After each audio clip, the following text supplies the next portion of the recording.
Hot damn, those look delicious. Stay tuned, guys. I'm going to show you exactly how to prepare these spare ribs. Today we're going to tackle smoking ribs using a technique called a 3-2-1 method. Essentially, you smoke your ribs for 3 hours, then you wrap them in foil and you cook them for additional 2. Then you unwrap, sauce your ribs, and cook them for 1 more hour. Now, I'm not going to lie, this yields some pretty decent results, absolutely. But I like to modify those times a little bit. I want my ribs to be nice and juicy and tender, but I want the meat to stick to the bone just a little bit more. I don't like that mushy texture a traditional 3-2-1 gives you. So a smoker or a pellet grill like this Daniel Boone Prime Plus from Green Mountain Grills, they're going to give you the absolute best results. But you can smoke on a traditional charcoal or a gas grill as well with the help of something called a smoke tube. It's right here. Fill this little guy with pellets, ignite it, and it's going to give you 4 hours of steady smoke. The best part about it is it's only 20 bucks, so it's pretty cool. Anyways, we're going to harness the awesome power of this pellet grill today. I am going to use a smoker tube too, just to demonstrate and show you how it works. We're going to make some amazing ribs, so definitely stay tuned. Also, this is a collaboration with Ethan over at Cook with E. He's been working on a video where he's tried to apply several techniques to get this sort of smoky flavor to ribs while cooking inside. So definitely go take a look at his video when you're done watching mine. I'll leave a link in the video description box. All right, the absolute first thing we need to do is make our rub. Got some of the usual suspects here. We've got some fine sea salt, some ground black pepper, and some light brown sugar. I'm gonna add those to the bowl. There we go. And just for reference, that was 130 grams of sea salt, 8 grams of black pepper, and 150 grams of brown sugar. Now, we're going to add some dried spices to this. So in this bowl, I have 22 grams of smoked paprika, 7 grams of yellow curry powder, about 10 grams of garlic powder, 10 grams of ancho chili powder. You can just use regular chili powder, that's perfectly fine, and 12 grams of ground cumin. And to finish this rub off, we're going to add 3 grams of ground rosemary. There.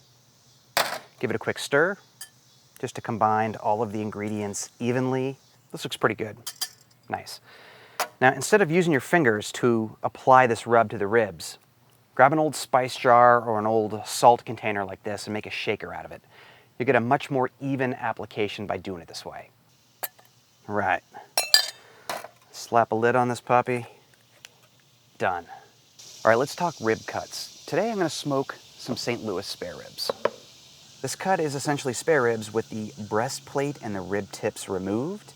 Then it's just cleaned up and squared off by the butcher to make a really nice presentation.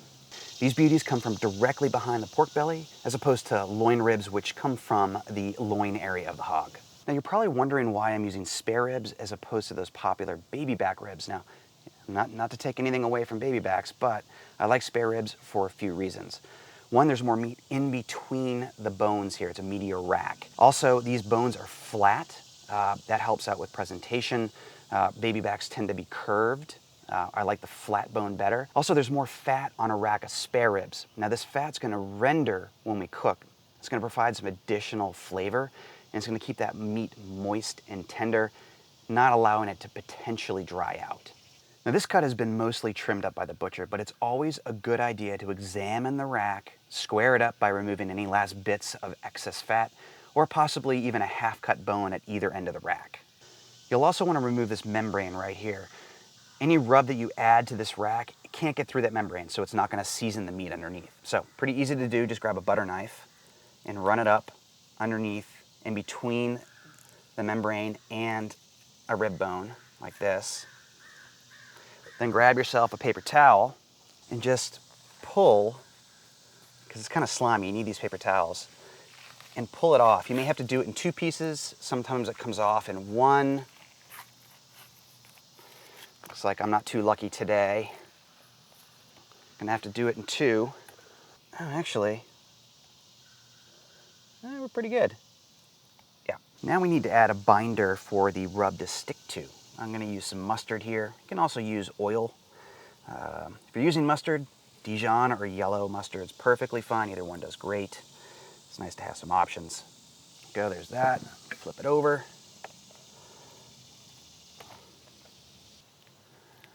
Just make sure you get an even coating over the entire rack. Okay, that looks great. Boom, done. Now let's add a moderate amount of rub all over the ribs here. Press it in. Don't rub it. I know it's a rub, but just press it into the meat lightly.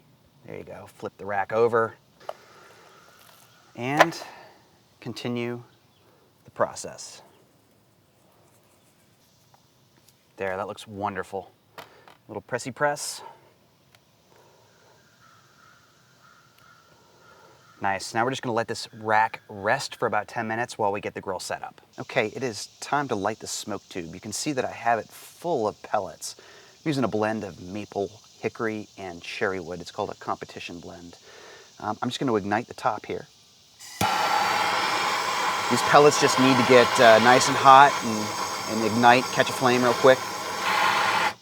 There we go. So we're just going to let this burn for about 5 minutes or so just to get the pellets started.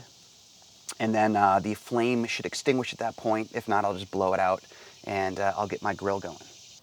All right, this tube is putting out some pretty good smoke, so it's ready to go.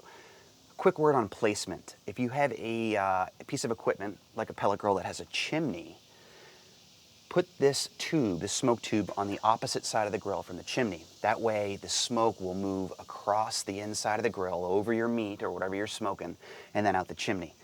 If you put it on the right-hand side, most of the smoke's just going to go right out the chimney and it's kind of pointless. It defeats the purpose of using a smoke tube altogether. So we're just going to lay it down carefully here, just like that.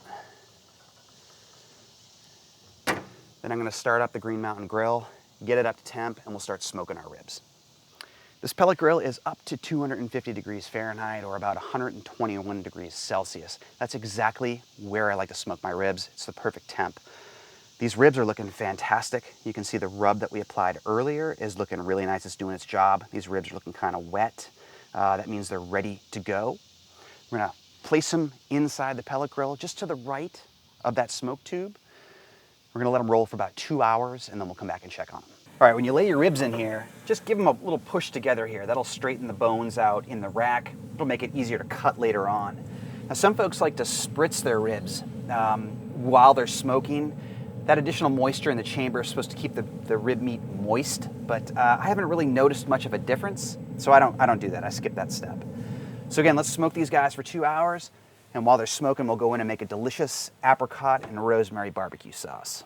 All right, first things first, we're going to render about 113 grams of bacon down till all the fat is liquefied and the meat is kind of crispy. All right, while our bacon is rendering down, let's mix some of our other ingredients and get ahead a little bit, huh? I'm going to add some brown sugar. This is about 150 grams. Next up, we're going to do some fine sea salt. We got 19 grams here, a little black pepper. That is 3 grams, and garlic powder, 10 grams. There we go. Next up, we're going to do some apricot jam.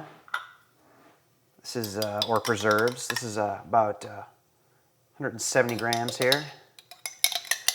Try to finish off this jar. Nice. We add about 397 grams of tomatoes. These are canned crushed tomatoes. 40 grams of tomato paste. And 170 grams of cider vinegar. Then we need 67 grams of Dijon mustard. There we go. If you guys are looking for volume measurements, just look at the description box below the video. I'm going to give this a quick stir. Just combine all the ingredients. Nice. Let's go check on our bacon. All right, looks like we got plenty of fat to work with now, and these little bits of bacon are nice and crispy. Let's go ahead and get them out of there. Best to use a slotted spoon to do this. What I do is I just put these little bits onto some paper towels, and then I drain out the fat here, or I let the fat absorb into the paper towel, And I use the bacon bits for salads and stuff like that. Or you could just keep them in the sauce if you want to. You could totally do that too. Into the pot goes 113 grams of yellow onions, diced. There we go. And 14 grams of fresh rosemary leaves. And then I'm going to add 2 cleaned brown chipotle peppers. It's going to add a little earthiness and smokiness, a little zing to your sauce. It's not required though, totally optional. All right, just give everything a little stir, mix it all up, and cook it all over medium heat until the onions turn a golden brown. That should take about 10 minutes. All right. You guys see how these onions are starting to brown up? Can you see that down in here? That means we're good to go. So, now we're going to take the rest of our ingredients that we prepared earlier and add them to the pot. Carefully, don't make a mess here. Quick little stir here. Should be, flame should still be on medium. Bring the sauce up to a simmer and let it cook for about an hour. All right, this has been simmering for about an hour. Yeah, it looks great. It's reduced a little bit, thickened up. The last thing we need to do here, this last ingredient, is we need to add a little bit of molasses here. You don't want to add this beforehand because the molasses could burn to the bottom of the pot. It burns really easy, and that would just be nasty. It tastes terrible. So there we go. All right, give this pot a stir one more time. Oh, and for reference, that was 57 grams of molasses. Didn't want to forget that. So we're going to stir this just a little bit more, let it simmer for another minute, and then we're going to blitz it with a stick blender.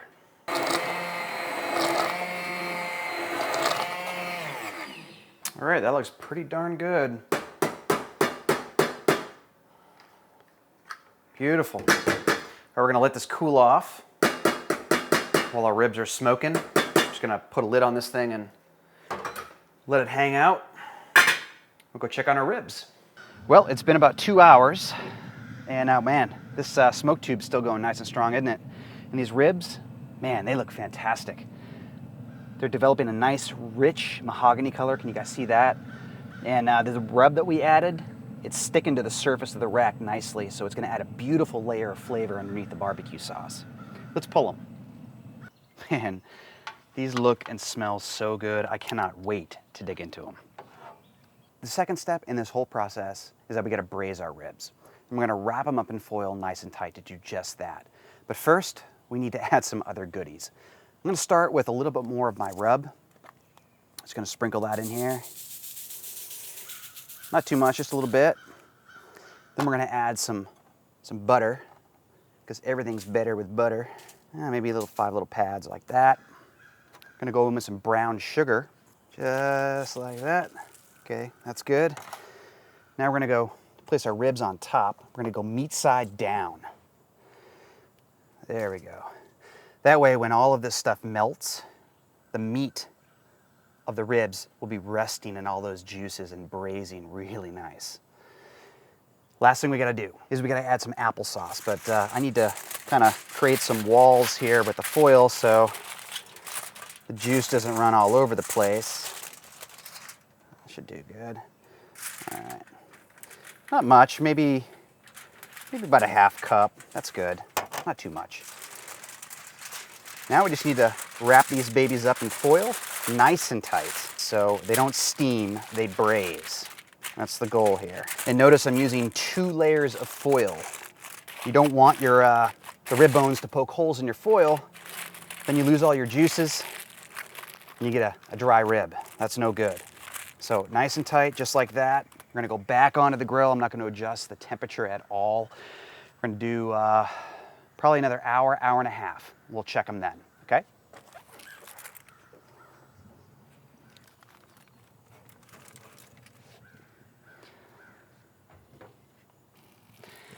Let's take a peek here.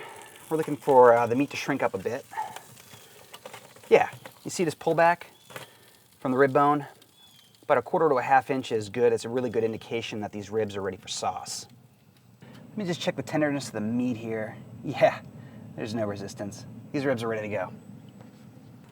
Right, now what I like to do is take some of this delicious juice, this braising liquid, and add it to my barbecue sauce. just to thin it out a little bit. You want your barbecue sauce to be a little thin, just so it spreads out on the ribs when you brush it on. Let's try that. That looks good. Thinned out a little bit.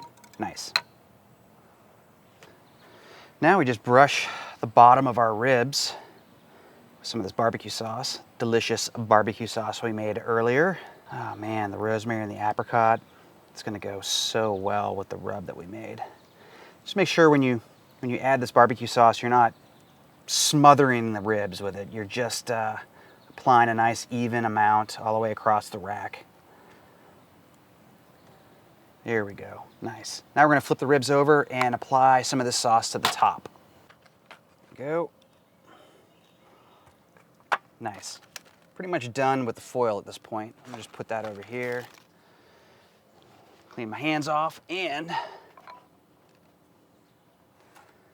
can still see the rub sticking to the meat on this rack. That's great. That flavor's there, man. It's locked in. There, perfect. Now it's time to put these ribs back on the grill. We're gonna cook them for another 20 minutes. About 20 minutes, 30 minutes maybe. Just so that sauce has a chance to set up a bit and get kind of tacky.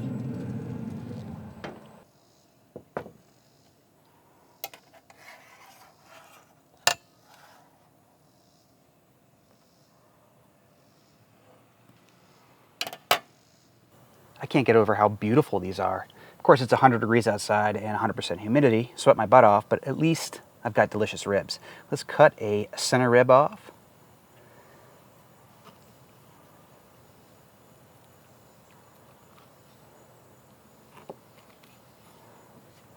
All right, guys, here's a cross section of the rib.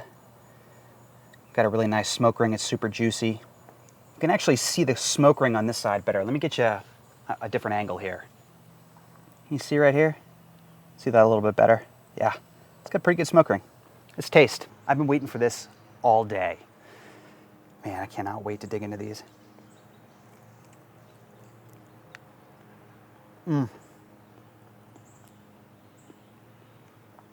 So good. Super tender, juicy, smoky. I get the apricot and the rosemary from the barbecue sauce. The rub's got a great sort of brown sugary salty flavor to it. Oh my God, these are so good.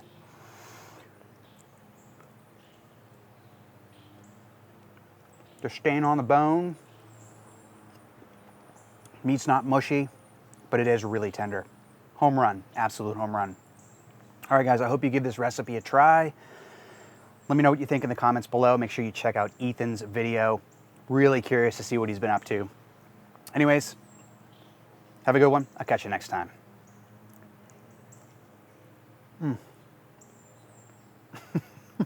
So freaking good.